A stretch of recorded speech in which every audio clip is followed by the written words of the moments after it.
Good morning. Today we're here with veteran country singer, songwriter, and musician Suzi Ragsdale. Hey, Suzi, how you doing? Hi, doing great. How are you? I'm doing great, doing good. I'm just looking at your background. Where are you? It's beautiful there.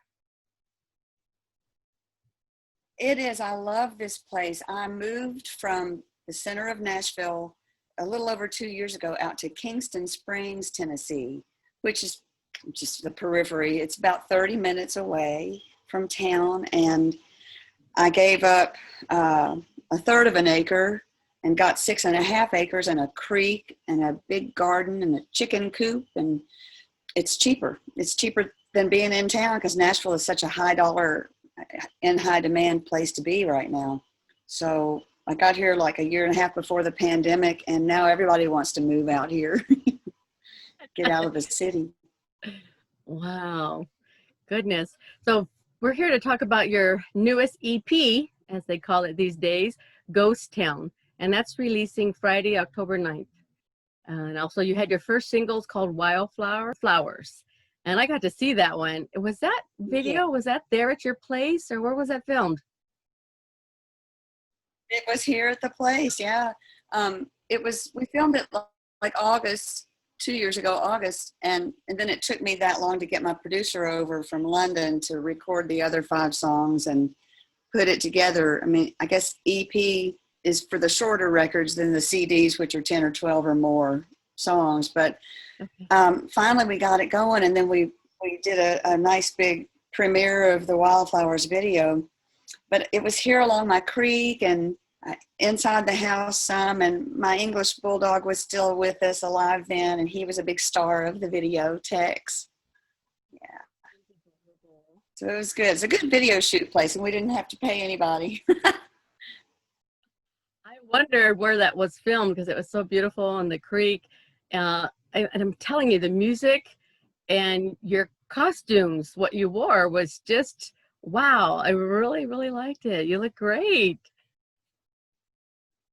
Oh, thank you. I've been saving my clothes. I mean, fortunately, my weight's only fluctuated like 30 or 40 pounds since I was 16. And I had those funny blue jeans with the smiley face on them that I call them my happy trowel. I've had them for about 25 years. And it's like whenever I'm going to be on a stage, I'm like, maybe I should wear my happy trowel because they're so fun, with all the patchwork and everything. But yeah, I'm kind of a clothes horse. I save too much. In fact, one of my plans later this afternoon is to clean out my closet and give a bunch to Goodwill to make some space. Boy, they'll be lucky to have your clothes. Well, I'll only give away the stuff I've really worn out, but yeah, I'm kind of a hoarder. Oh, wow. I remember reading something about your first recording session was when you were in kindergarten. Can we talk about that? Oh, sure. Yeah. I mean, I was 5 and I was just becoming aware of that I wanted to sing and play the piano. I have an older sister, my only sibling, Timmy. She, she and her second grade class, and I in kindergarten with my friend Julie Shacklet, whose mother is Brenda Lee. All of us got in the school auditorium, and my dad brought a little tiny, reel-to-reel recording thing, set up a couple mics and had us sing Jesus Loves the Little Children. And then he plugged that into the beginning of Everything is Beautiful, which is one of his biggest Grammy winning song that's not funny for, a change. And I remember sitting in the kind of rec room with my sister and listening back to the 45, and we could hear each other. Like I could hear my sister's voice, my voice, Julie's voice. Now, of course, 50 years later, I have no idea, but it was really fun. Viewers and listeners out there, they may not know who you're referring to your father in the songs. They may not refer who that is. So can you tell us who that is? Yeah, Ray Stevens is his stage name. His given last name, born last name was Ragsdale, like mine. And then when he was 17 years old, got his first record deal down in Georgia, they said, Ray Ragsdale doesn't sound like a star. You need to change your name. And so in order not to make his mother mad, he took her maiden name, which is Stevens. And now he's got it legally. He can be Ragsdale or Stevens. So there was a time when I was 17 trying to make records. Couldn't get a deal, you know, but they were trying to call me Suzi Stevens. And I was like, no, I need to have my own identity and not be riding your coattails. And come to find out, you can't ride somebody's coattails in that way anyway. So. Well, thanks for that. Oh my gosh. So also, it's been a decade since the release of your own music. So what you been doing?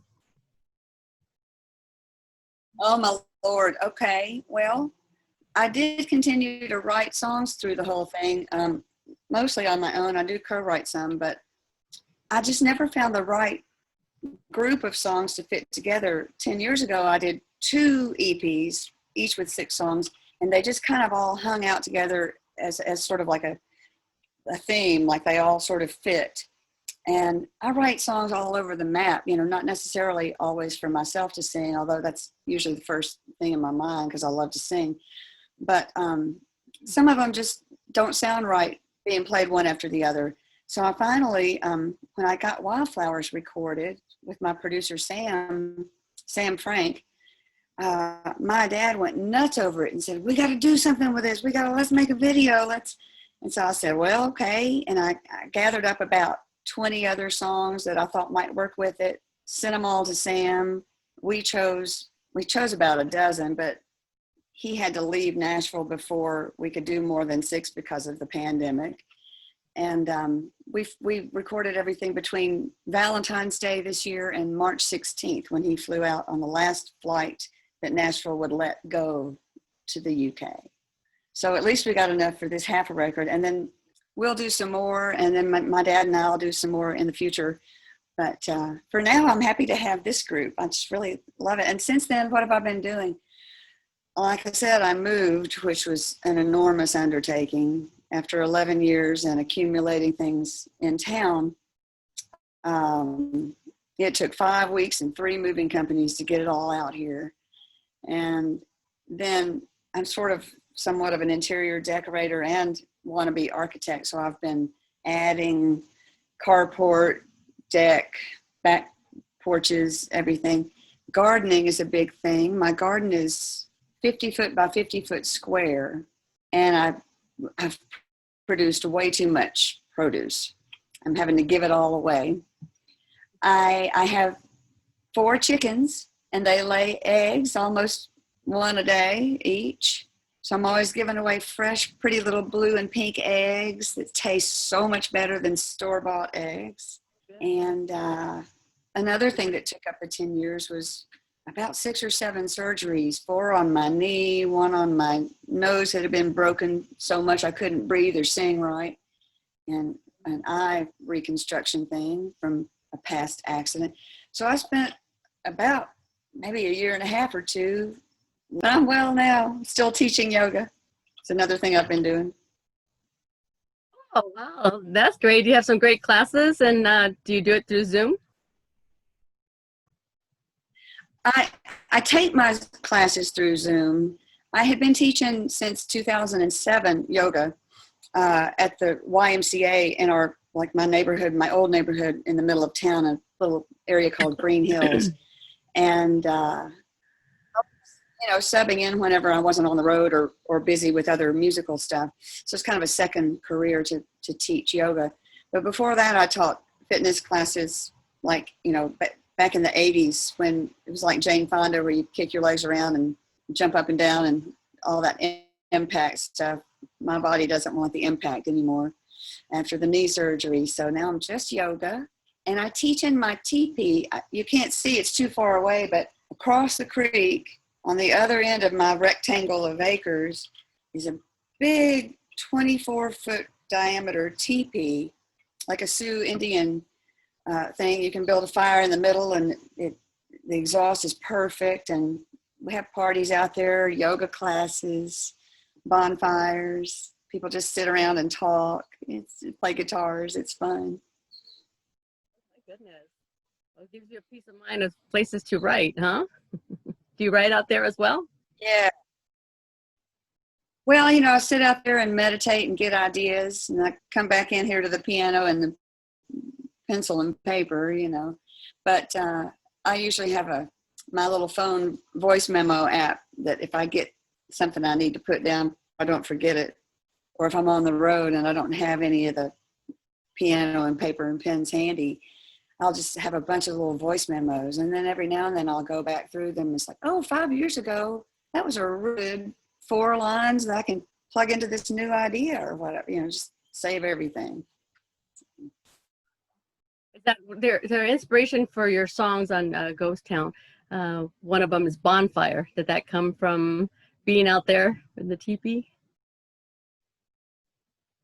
Actually, I wrote that when I lived back in Nashville before I moved out here. I had a teepee there too. In fact, I had 3 different ones because every 4 or 5 years you have to get a new tarp, maybe some new sticks, that sticks last longer than the tarps. But it was a New Year's resolution kind of thing where I was going to purge the house, purge my body with a big juice cleanse, all the things you do for New Year's. And so it just started what do you do with all this stuff if it doesn't go to Goodwill?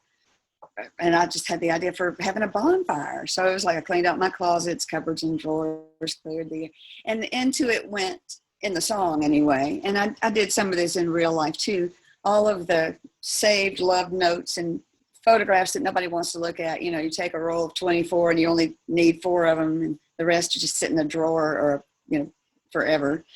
So I didn't actually burn everything then, but the song was, the metaphoric thing was there. And then I do have a little bonfire setting outside of my teepee. I'm having a record release party there October the 11th on the Sunday after the real release. And I'm going to invite everyone to bring whatever they'd like to let go of and throw it into the bonfire. Anything that's not serving you anymore, you just, a little passage or a little rite of clearing. As long as it's rained pretty recently, then I'm not in any danger. And several of the guys that come to I've only had 2 bonfire parties, they know how to handle it. One of them's a fireman, actually, lives up the road. So I hope we're safe. I'm so sorry for you guys. Oh my goodness, the beautiful, beautiful California just on fire. Those 6 songs, it's going to be, is the title of your album or the EP? Who chooses that? Well, at first, back before we had them all recorded, I chose it, but I get, input from everybody. And my father, who is sort of the record label, helped me to be able to afford to pay everybody that played on it and everything. He at first wanted me to call it Wildflowers. And I had an issue with that because I love Tom Petty, and his Wildflower song was so good. It would be like if somebody else made a record and called it Everything is Beautiful. Well, no, that's kind of taken in my mind. Wildflowers was taken. So we didn't know what we were going to call it. And then the pandemic hit and we were mixing everything, Sam in London and us here in the studio in Nashville. And Nashville, and probably London too, started looking like a ghost town, because nobody was out. I mean, normally they're like parties all downtown Nashville with 200,000 people coming to the fireworks and all the musical events. And it's just it's like a fair, a festival every day. And then there's like tumbleweed people just walking around, 2 or 3 people at a time. So it's like ghost town. The song's not about that, but it kind of is fitting in a way. So Wow, that's great. That's an amazing story. Wow, do you have a favorite of what's coming out? Favorite song? I latch on to one at a time. I think I kind of like them all equally, sort of like children, like you love all your children in different ways, but the same amount. And the next video that I made, it's already just been premiered like a week or 2. is the song that I think is kind of comical, called "Live Until You Die," and Okay. it's a little bit of a pandemic sort of song too. You know, what are you going to do? Just eat, drink, sleep, wash, rinse, repeat, and wait for something to get better.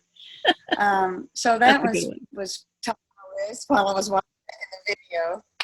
And then the next video and single, the third one, and it might actually be most of my friends' favorite songs of the six, is called "The Ending." It's probably like the more profound of the six. Like, you know, it just really has a thoughtful message. You know, if I knew what was to come, how would I live my life? You know, if I had 2020 like hindsight, would I go ahead and do all those things that wound up not to work out like I'd planned or hoped, or would I just change the whole course of my life? So, you know, at the end of the day, I just don't want to know. I just want to be free to find out and not have the premonitions or the, you know, the fortune teller thing. Maybe that's my favorite, the ending. So, Susie, do you remember how old you were and what was the first song you wrote?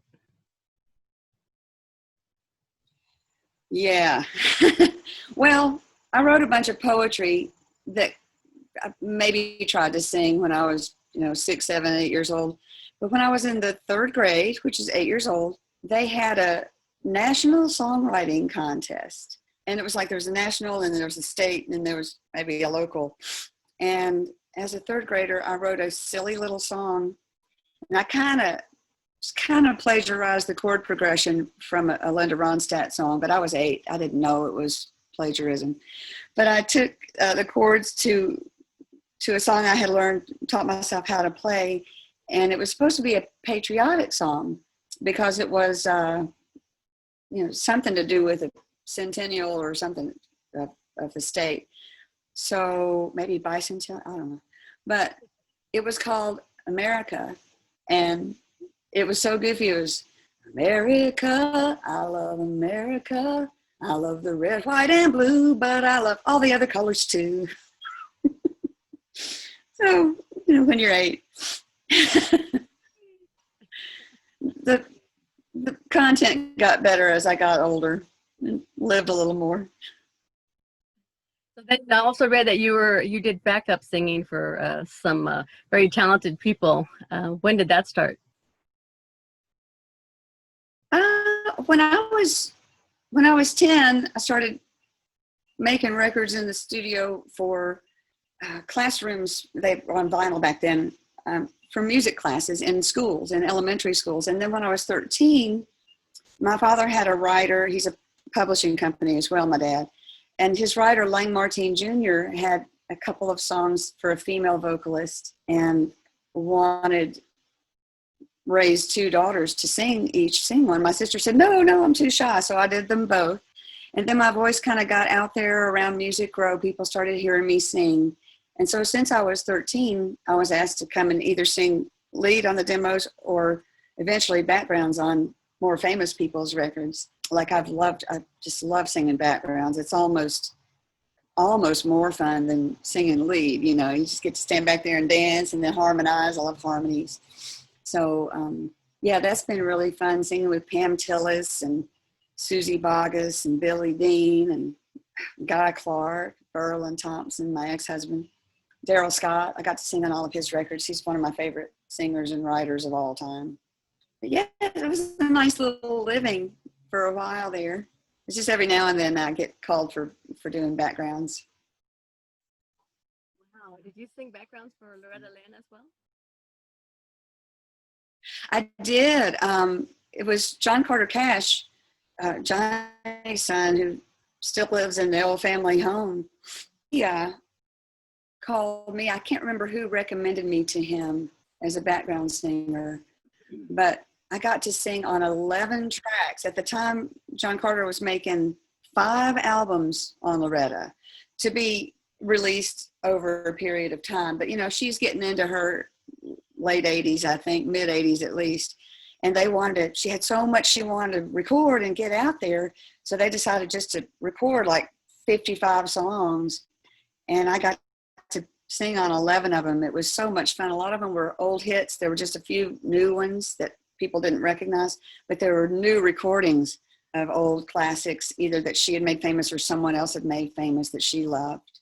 And I got to do it with a guy named Sean Camp, who's a fabulous writer, singer, mandolin, fiddle player. You may have heard of Sean Camp. He's pretty famous around here anyway. So. Oh, you've had some pretty amazing career.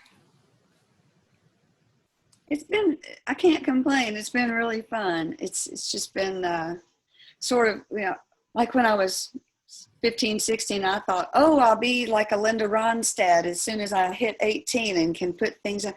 Didn't happen that way. But the way it did happen, I have gotten to do a lot of cool things. People don't really know who I am much, but if they read the liner notes, they do. But we're going to try to change that. We love our talented songwriters. Oh, thank you. But, like I keep telling people, without the songwriters, you're not going to have any songs. So you've got to support your songwriters. Yeah, that's a really cool thing about Nashville that most people know by now is the songwriter shows where the writers, usually not the artist that made it famous, and they'll get together in a circle in the round, either at the Bluebird Cafe or Douglas Corner Cafe, which closed because of the pandemic, sadly. But different places now, there's writers' rounds. Sometimes they'll be in a row on the stage and they just trade songs. There's usually 4, and one at a time they'll play a song, so you get variety. But if they know each other, and a lot of us do, they sing harmony for and play along with each other. So it's like a little band, and they tell the story of the song, how it was written, sort of like I told you the story of Bonfire, before they play it. And then you get to hear the way it sounded when the writer wrote it, before it got all glossed up and blitzed up in the studio with a lot more money behind it, you know. That's what I love. I love that. I love like the show that they have on Songland, you know, how these songwriters come and sing to these professional. I love that show. I think it's amazing that you guys are getting the credit you deserve. Yeah, it's fun. It's really cool. And in some cases, the songwriter is the artist, and that's even better, you know, but because then you get the real honest emotion and the delivery of the person who meant it and wrote it. So it comes across with a big impact, as opposed to, oh, that song kind of fits my voice, or it's what's hot right now. I want to be the next big thing, so I'm going to cut that song.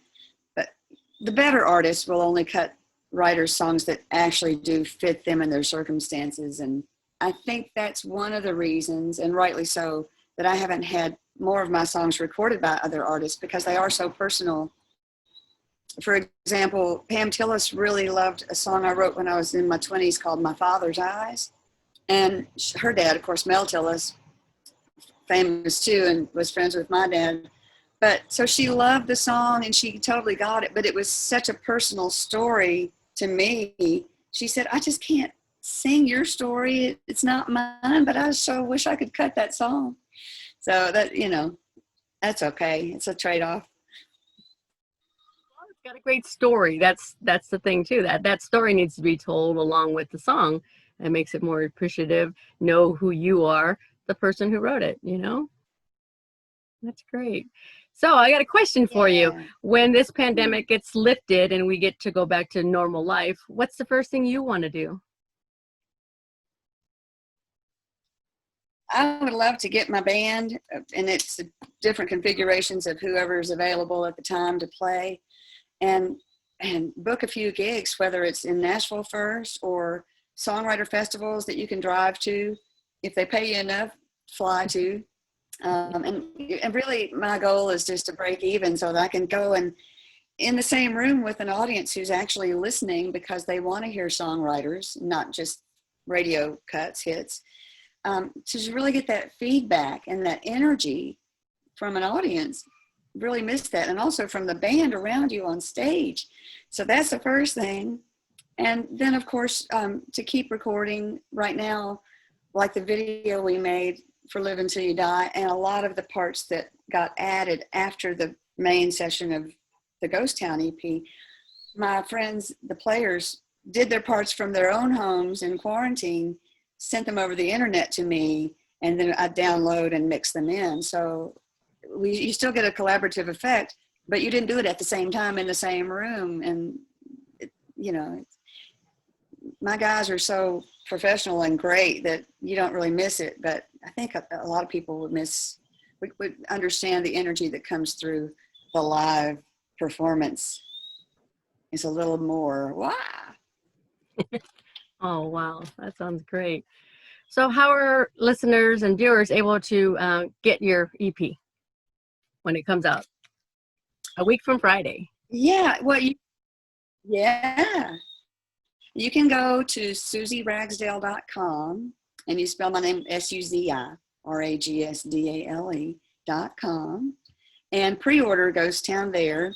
And all the records I made before are available there too. You can get them all in a bundle real cheap. There's 5 other ones, 2 short EPs and 3 full-length CDs. And also, I believe you can just go to Spotify and stream it, and they keep track of giving me 2 cents every time you stream it or whatever. And you can download, you'll be able to download from iTunes and all the music internet stuff. But if you want a CD and open up and look at the picture and read all the credits, then go to my website. Great, your website. All right. That's the way to go, folks. Get the CD. Always support the CD. Carry it around in your car and play it. I'm so grateful.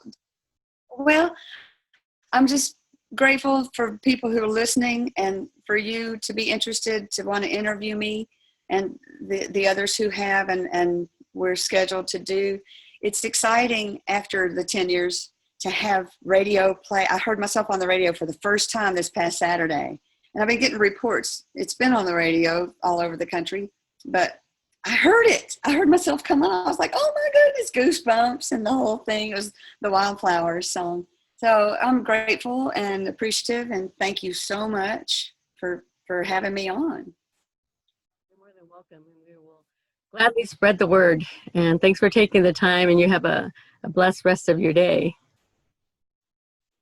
You too. I'm going to enjoy the rain. I won't have to water the trees or the garden. I got baby trees. I can let Mother Nature do that, and I'm just going to chill out, clean out the closet. Yeah, and send us some of your rain, will you? Okay. Do a rain dance for us.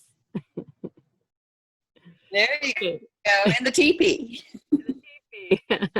Well, next interview after it comes out, let's see if we can do an interview in the teepee. That would be great. Oh yeah, I think my Wi-Fi would reach out there. We'll see. We could test it. Thank you so much for being a part of the Hollywood Times today. Thanks, Judy. I appreciate it. Bye for now. Bye.